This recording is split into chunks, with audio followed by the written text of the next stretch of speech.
प्रणाम। मैं जदुवंशी। प्रतीकों की ऐसी राजनीति से क्या फायदा।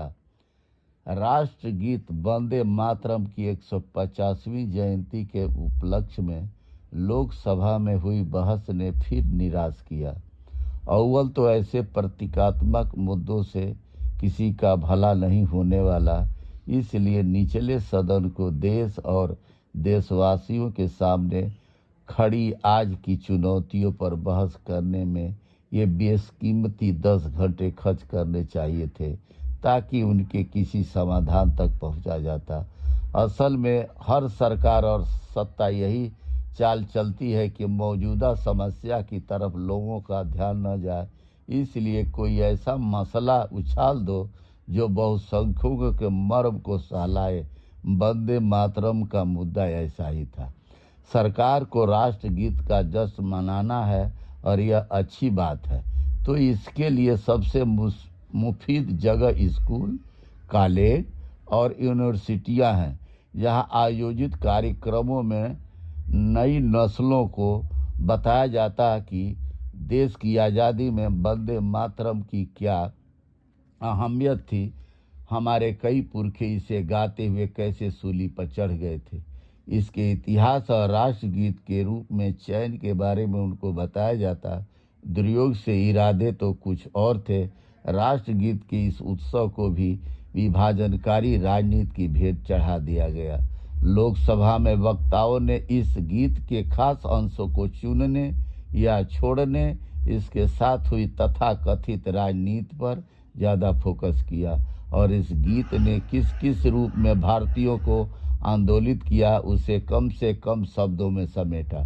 लिहाजा फिर वही मुस्लिम तुष्करण का मुद्दा उठा, वही संकुचित दोषारोपण किया गया और तू मैं वाली बहस छिड़ गई। भाजपा के सांसदों ने कांग्रेस को घेरा तो कांग्रेसी सांसदों ने भाजपा और राष्ट्रीय स्वयं का इतिहास खंगाल दिया। इससे क्या हासिल हुआ?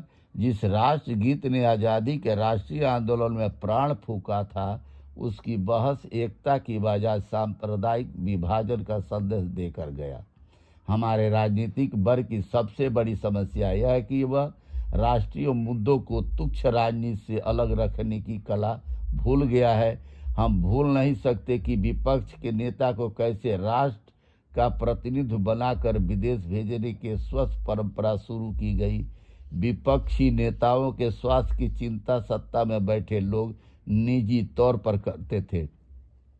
जब संसद पर आतंकी हमला हुआ तो प्रधानमंत्री की खैरियत जानने के लिए पहला टेलीफोन कॉल विपक्ष की नेता का गया था, मगर इस स्वस्थ संबंध को बदरंग कर दिया गया।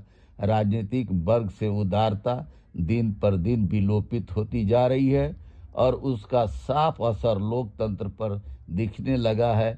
ऐसे में बात वंदे मातरम का असली मर्म ये लोग क्या जाने। वंदे मातरम नई पीढ़ी को जनाने के लिए स्कूलों में प्राइमरी से लेकर यूनिवर्सिटी तक वंदे मातरम को गाया जाना चाहिए। चाहे जितने भी राष्ट्रगीत है हमारे, इनको सेनानियों के, स्वतंत्रता सेनानियों के बारे में जान गए कि बच्चे जान गए तो आगे की पीढ़ी सब जानती रहती है और सब जितने पढ़ने जाएंगे सबको जानकारी हो जाती है। तो नेता हमारे ध्यान भटकाने का ज़्यादा काम करते हैं और जनता के मुद्दों से ये कोसों दूर भागते हैं।